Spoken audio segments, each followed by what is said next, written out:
When you get to my age, you no longer celebrate birthdays, you curse them.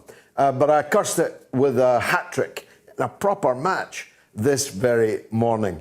And as I said earlier, it's something apparently of a record. Now, where was I? Had I got to Margaret Thatcher yet? Well, let me start with Margaret Thatcher. For some reason, totally unknown to me, still unknown to me, she began trending in the last 24 hours on social media. And as soon as she did, then my own battles with her began to pop up on social media, one of which you'll see in just a minute. It was, for some unaccountable reason, the last time I got invited back onto the BBC. Maybe once you've seen it, you'll understand why. Margaret Thatcher and her successors, which we still live under today, she gave birth to a new form of social and economic order in Britain. And you can see the result.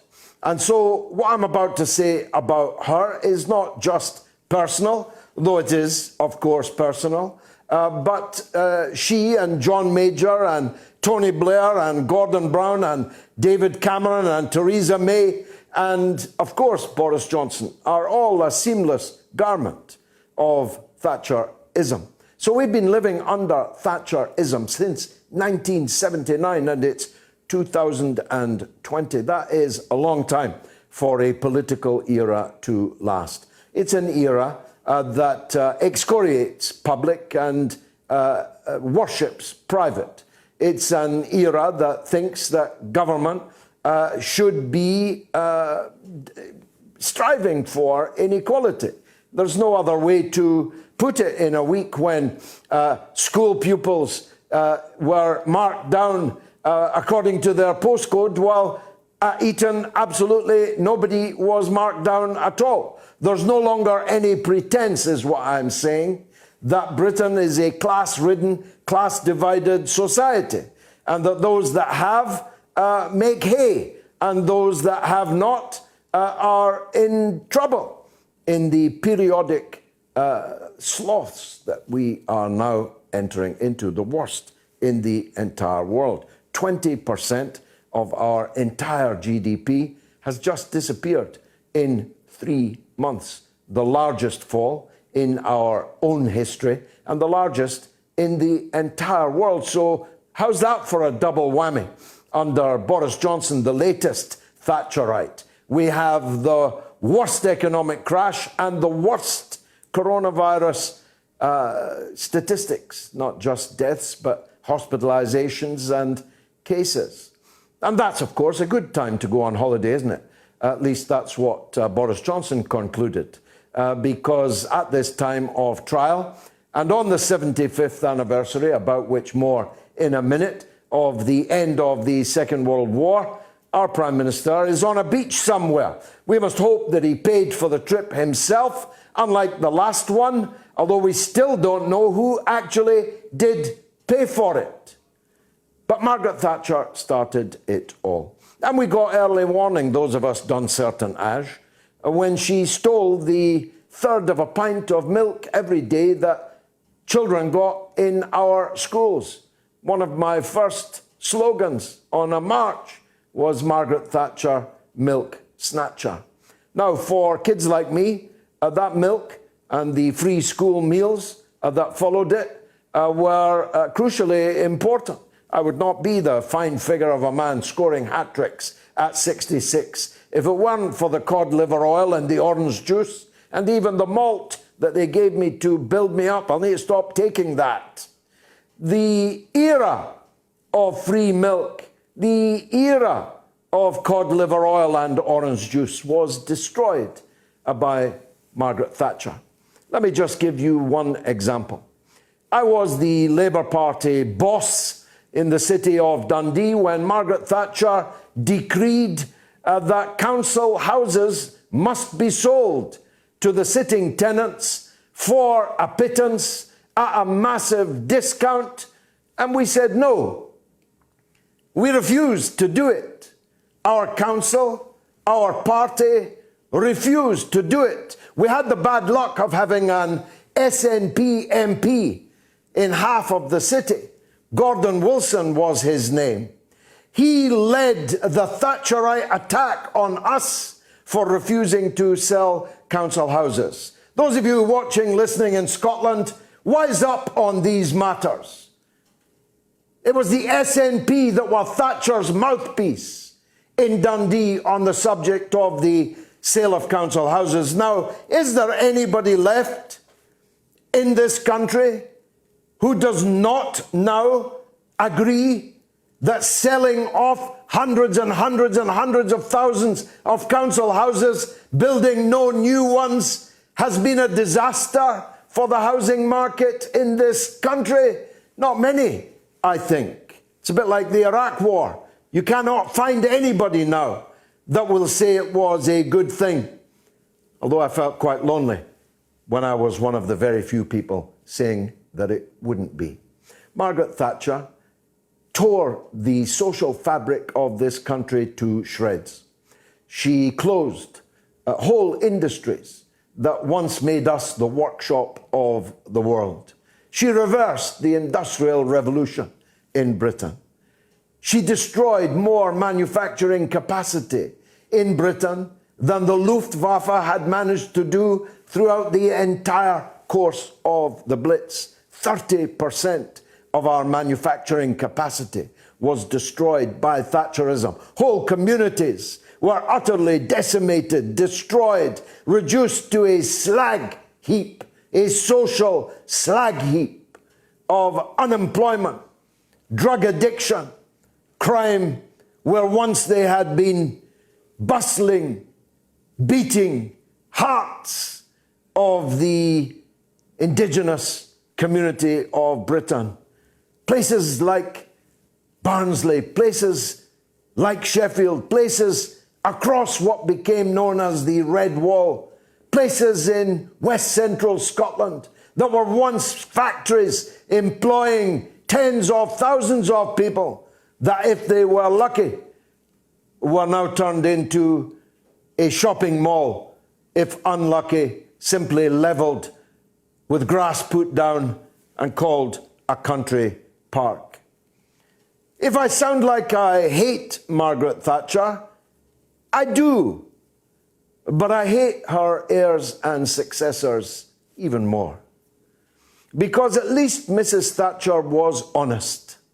She told you who she stood for, who she represented, and what she was going to do to you. The wolves in sheep's clothing are the wolves that I despise the most. And you know those wolves to whom I refer. The greatest legacy of Margaret Thatcher was Tony Blair. You don't have to take my word for that. You can take hers. When asked her greatest achievement, Mrs. Thatcher answered, Tony Blair and New Labour. Now, I talked about the Luftwaffe.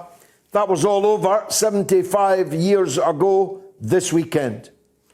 On this weekend, the Allied commanders received the surrender of Japanese fascism, which had literally raped and massacred and pillaged its way across all of Asia that it was able to defile. And they have never atoned for the gigantic fascistic war crimes that they committed. Never mind atoned, they have never even apologized for the great crimes that they committed against the people of China, of Korea, of Vietnam, of Malaya, of Singapore, of Indonesia, Burma, all these places that they occupied and literally put to the sword millions of civilians. It's almost unknown in this country, at least, that the country that lost the second largest number of people in the Second World War after the then Soviet Union was China. China lost perhaps 10 million people at the hands of Japanese fascism. The Japanese fascists took over Korea and literally dragooned the women as camp-following prostitutes with no say in the matter and certainly not even payment. They were sex slaves, the sex enslavement of hundreds of thousands of Korean women, the putting to the sword of fellow Asians in the tens of millions is largely unknown in this country, and maybe not many people even care about it. But if you watch the bridge on the River Kwai, as I did every Christmas, for many, many years, I had a friend who was a Japanese car dealer, God rest his soul. Colin Gay, his name was. He told me how crestfallen he was every Christmas when he looked in the TV schedules to discover that the bridge over the River Kwai was on the TV again, because he knew that for the next 2 weeks he wouldn't be selling many Japanese cars. The bestial way that Japanese fascism treated its prisoners of war, who were entitled to certain protections under the Geneva Conventions, is still, or ought to still, be a burning issue in international politics. And I'm asking you the simple question: how come Japan was never punished for all of this, but was in fact endlessly rewarded by the United States in particular, was built up, forgiven, and built up largely as a counterbalance and maybe even a sword one day to be used against China? I'm sure that other people have got a different point of view on that, but if you are, as I am, of a certain age, the Second World War is important because the world we have now is the result of that Second World War.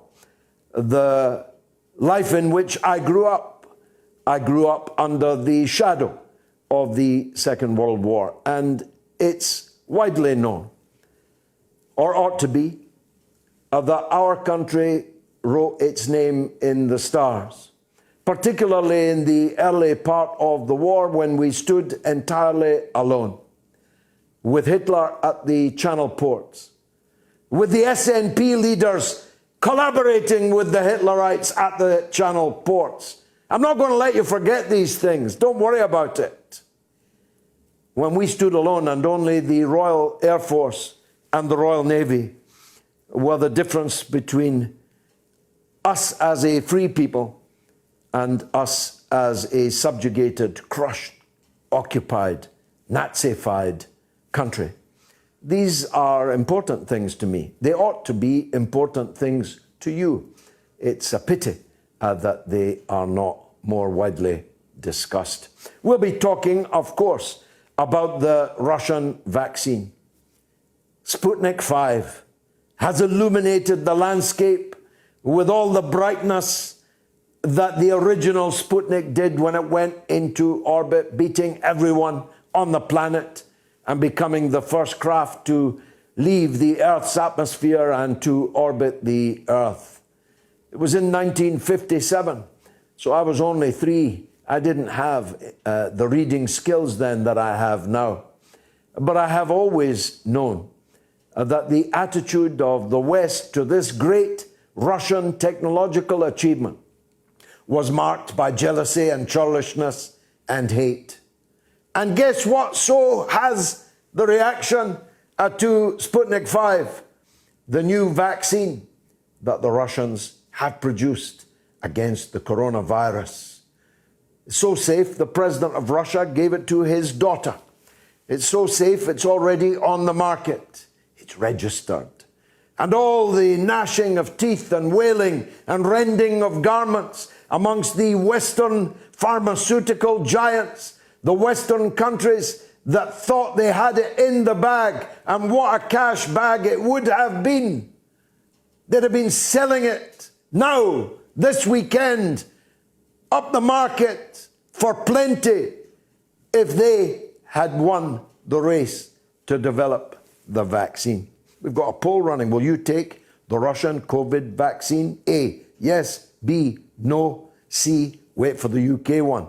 Well, my answer is A, yes. If they want to fly one now to the Russian embassy in London, I'll go in and take it and report back to you next week as to the efficacy of it. We'll be talking, of course, to the wonderful Katie Halper. You can't get more royalty, American royalty, than Katie. She'll be talking about the current state of American politics, of American coronavirus, of the Epstein scandal and the Ghislaine Maxwell trials, and so on.